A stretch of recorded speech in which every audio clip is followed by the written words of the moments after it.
ውድ የኔ ቤተሰቦቼ ተመልሼ መጥቻለሁ። ተመልሼ ስመጣ እንግዲህ እነ ብሩኬ ሰሞኑ በጣም ደስተኛ ናቸው፣ ፍቅር በፍቅር ናቸው።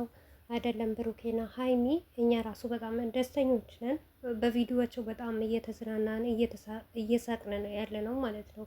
ነገር ግን እኔ እቺ ልጅ እውነቴ ነው የምላችሁ፣ ለምንድን ነው ግን እንደዚህ በሚዋደድ በሚፋቀር ሰው በመካከል ገብታችሁ ማለት ነው የሰውን ህይወት የምታበላሹት ማለት ነው? አሁን የብሩኬ ከዛ በፊት አይታችኋል ማለት ነው። ብሩኬ ልጁ የብሩኬ ነው እንደዚህ ስትል ነበረ እንዴ! እናንተ ዶላር በዚህና ክላስ አከራችሁ እንዴ?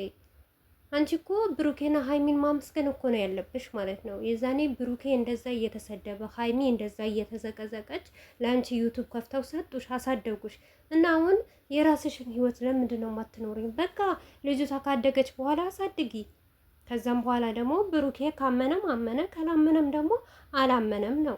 ሲቀጥል እኔ እውነት ለመናገር ማለት ነው ብሩኬ በዚህ ናክል እንደዚህ አይነት ልጅ አይደለም። ሚዲያ ላይ እኛ ከድሮ ጀምረን እናውቀዋለን ብሩኬ ማለት ነው። በጣም ምርጥና አስተዋይ የሆነ ልጅ ነው ማለት ነው። አንቺ እንደምትዩ እንደዚህ ተልከክሶ ምናምን ከአንቺ ጋር የሚጋደም ወንድ ልጅ አይደለም። በጣም ንጹሕ የእናቱ ልጅ ነው ማለት ነው። በደንብ ነው የምናውቃቸው እኛ ሀይሚና ብሩኬ ማለት ነው። እና በመካከላቸው እየገባሽ ደግሞ የሆነ ወይም በመካከላቸው ገብተሽ ሀይሚን ለማስለቀስ ሀይሚን የሆነ ነገር ለማስባል ነው እንጂ የመጣሽው እውነት ለመናገር ከብሩኬ ምንም አይነት ግንኙነት የለሽም ማለት ነው። ብሩኬና ሀይሚ ምን ብታመጪ አይለያዩ ማለት ነው። በዚህ ነክል አስተሳሰብሽ ራሱ አይደብርም እንዴ? እናንተ የወለዳችሁ ራሱ እናንተ ብሶባችኋል እንዴ? ኧረ በጣም ያስጠላል እውነት። አሰላሙ አለይኩም ወራህመቱላሂ ወበረካቱ። ውድ ቤተሰቦቼ ሰላም ሰላም ብያለሁ። በያላችሁበት ሰላማችሁ ብዝዝት ተረፍረፍ ይበልልኝ። ይህንን ቪዲዮ ከወደዳችሁ ላይክ፣ ሼር፣ ሰብስክራይብ እያደረጋችሁ ቤተሰቡ ነው። ውድ ቤተሰቦቼ ሰብስክራይብ አድርጉኝ ማለት ነው። እና እኔ ዛሬ ቪዲዮዋ ሼር ተደርጎልኝ ነው ያየሁት ማለት ነው። ምክንያቱም እኔ እነ ብሩኬን ሳያቸው ሁሌም እንደምናገር ማለት ነው ሀይሚና ብሩኬ ቢጣሉ እንኳን እንደ ሰው ረጅም ሰዓት አይሄዱም። እውነት ይህንን ነገራቸው በጣም ነው የምወድላቸው፣ በጣም ነው ማደንቃቸው ማለት ነው። ሰው እንደተጣላ ያካብዱት፣ ብዙ ቦታ አይሄዱም፣ ረጅም ቦታ አይሄዱም። በተለይ ደግሞ ብሩኬ ቢጣላ እንኳን ከሀይሚ ጋር ማለት ነው ሀይሚን ከፍ ዝቅ አያደርጋትም። በጣም የሚወዳትና በጣም የሚያከብራት በስስት የሚያያት ልጅ ናት ማለት ነው። እና አሁን ደግሞ አንቺ ፍቅር በሆኑበት ሰዓት ደስታ አንቺ እኮ ብሩክ ይሄንን ነገር እውነት አረገው እንኳን ቢባል ወልደሽ እንኳን ተደብቆ ለማየት ይመጣል እኮ ልጁ። ሰሞኑን ብታጀራ አልነበረም እንዴ? አንቺን ማግኘት ይችል ነበር እኮ፣ አንቺን ማውራት ይችል ነበር እኮ። ስለዚህ ብሩኬ እኔ 100% ነው የምተማመንበት። ሌሎቻችሁ ልትሉም ትችላላችሁ ብሩኬ ሊያረገው ይችላል። ብሩኬ አያረገው። ሰው እኮ ታውቁታላችሁ። እውነት እንደዚህ አይነት ነገር የሚያረግና የማያረግ ሰው ለይታችሁ ማወቅ ትችላላችሁ። በሀይሚና በብሩኬ መካከል በጣም ትልቅ ፍቅር አለ። በጣም ነው የሚዋደዱት፣ በጣም ነው የሚፋቀሩት። ወይስ እንደ ሌላ ሰው በቃ ሚዲያ ላይ እንደምናየው ማለት ነው ሀይሚም ግዴታ ሞትልሃለሁ፣ አፈቅርሃለሁ፣ በቃ ካልሞትኩልህ ካልተገለበጥኩልህ ብላ እሱን መላስ ወይም ደግሞ እሱ የሆነ ነገር ማድረግ አለባት ግዴታ። በዚህ ነው የምታምኑት እናንተ?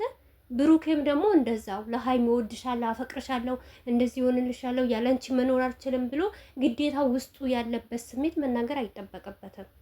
ገባቸው? በቃ የተረዳው ሰው ይረዳዋል። ሀይሚና ብሩኬ በጣም የሚዋደዱና የሚፋቀሩ ጥንዶች ናቸው ማለት ነው። በአሁኑ ሰዓት እንደውም በጣም ብዙ ነገር እያወጡ ነው። እንደ በፊት ዝም ብለው በዝምታ አያልፉም ማለት ነው። እኔ ሀይሚና ብሩኬ በጣም ነው ማደንቃቸው። ለምን እንደማደንቃቸው ታውቃላችሁ? የሆነ የራሳቸው ፕራይቬት የሚባል ነገር አለ። ሀይሚም ሆነ የራሷ የሆነ ነገር አውጥታ አደባባይ አትናገርም። ብሩኬም እንደዛው ማለት ነው። ሞር ካያችሁ የብሩኬ ጨዋነት ማለት ነው ለሀይሚ አደባባይ ላይ ራሱ አፈቅርሻለሁ አይላትም፣ እወድሻለሁ ከማለት በስተቀር ማለት ነው። የሰው ልጅ በአነጋገሩ፣ በአይምሮ፣ በአስተሳሰቡ ልትረዱት ትገባላችሁ አንድ ቀን እኔ ሳየው ማለት ነው። ምክንያቱም እንኳንም አላላትም።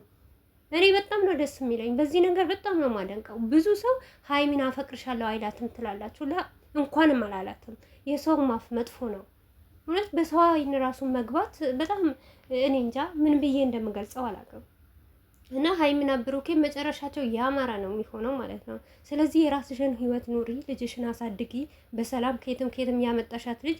ሲቀጥል እኔ የቡታጀራ ሴቶች ማለት ነው አብዳችኋል መሰለኝ። እውነቴ ነው ሙላችሁ። እናንተ የሆነ በአይምሯችሁ ውስጥ ጥንድ ያልሆኑ ሰዎች አለያዩ እንዴ? ጥንድ የሆኑ ሰዎች ጋር ነው እንዴ ሰይጣናችሁ የሚያገናኛችሁ?